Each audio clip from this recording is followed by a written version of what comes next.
The afternoon light spilled through the tall windows of the Aurelia Hotel, glinting off marble floors and crystal chandeliers. Laughter and conversation floated softly through the air.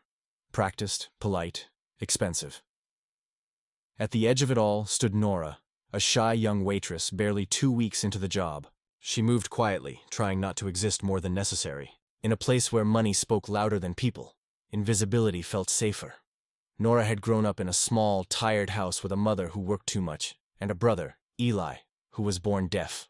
To talk to him, she taught herself sign language, a secret world built from love and hands that spoke more truth than words ever could. When Eli died 2 years ago, that world fell silent. That day, the maitre d' handed her a new assignment. Table 9, Mr. Adrian Cole and his mother. The name made her pause, a billionaire known for his cold brilliance and impossible standards. When Nora approached, she saw Adrian, composed and unreadable, and beside him his mother, elegant, kind-eyed, watching lips carefully as people spoke. Then Nora noticed the small silver hearing aid. Something stirred inside her. Before she could overthink it, she lifted her trembling hands and began to sign. "Would you like still or sparkling water?" For a moment, everything stopped. Margaret Cole's eyes widened, her hand flying to her chest before a smile bloomed through her tears. "You know sign language?" She signed back. Nora nodded, smiling softly. Across the table, Adrian stared, silent, watching his mother's joy. In a world built on noise and power, Nora had spoken through silence, and that single act would change all of their lives forever. The dining room around them moved on, clinking glasses, murmured laughter, the hush of wealth. But at table 9, something rare was unfolding. Margaret Cole's hands danced in gentle rhythm as she signed to Nora, her eyes bright with a joy that had long been missing. Nora responded fluently, each gesture graceful, alive. The air between them felt warm, sacred, as if the world had briefly forgotten its noise. Adrian sat in silence, watching. For years he had seen people shrink around his mother. Waiters growing awkward, guests pretending not to notice her silence. He'd built a shell of control to protect her, and maybe himself too. But now he saw her laugh, truly laugh, her shoulders shaking, her eyes glistening. A stranger had reached her in a way no one else had.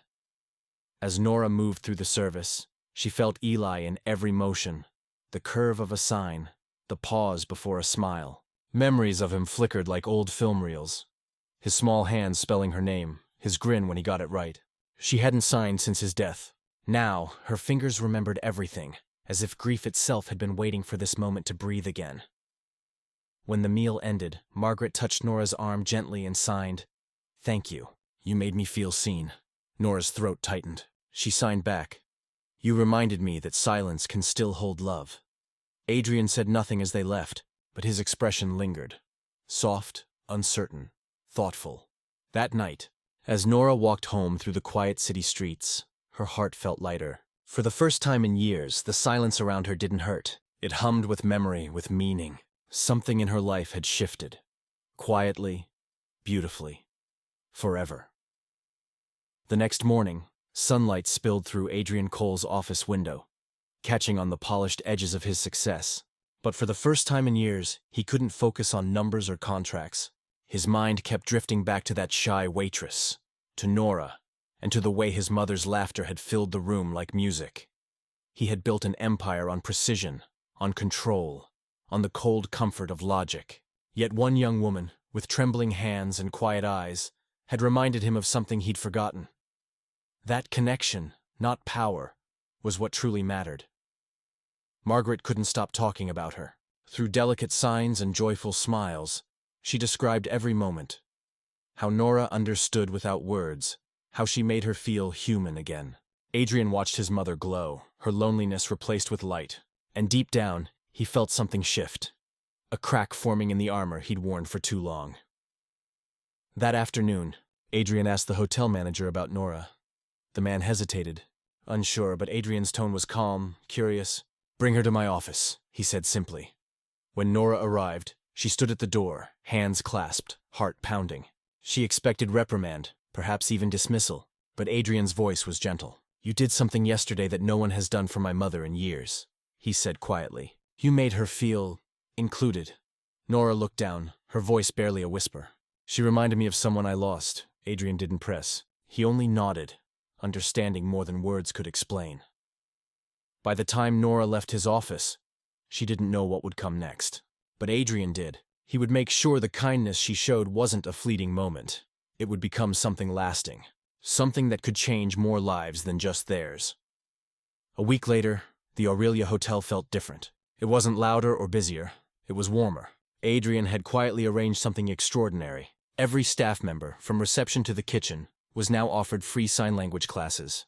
A plaque appeared near the entrance, in memory of Eli, for the voices we cannot hear but always feel. Nora didn't ask for it. She hadn't even known. But when she walked in and saw her brother's name etched in gold, her knees nearly gave out. Adrian stood nearby, saying nothing, just offering a small, understanding nod. In that silence, gratitude passed between them, unspoken, but deeply real. Margaret visited often after that. She always asked for Nora's section, greeting her with open arms and laughing like an old friend. They signed about everything: the weather, memories, dreams. Two women who once lived in silence had found comfort in it together. For Adrian, it became a ritual to stop by and watch them talk. He never interrupted, just listened to the quiet rhythm of their hands. It reminded him that even in a world obsessed with noise, the purest conversations often needed none. Months later, as Nora stood by the hotel's tall windows after her shift, the city glowed beneath the fading sun. She pressed her palms together and closed her eyes, whispering a soft thank you to Eli, for teaching her a language that could heal hearts, even after he was gone. She didn't need applause or recognition. The moment itself was enough. The laughter, the understanding, the peace. Love, she realized, never truly leaves. It only finds new ways to return. If this story touched your heart, please share it, because sometimes the quietest acts of kindness echo the loudest across time. Don't forget to subscribe to Echoes of Kindness. Stay tuned with us for more kindness stories.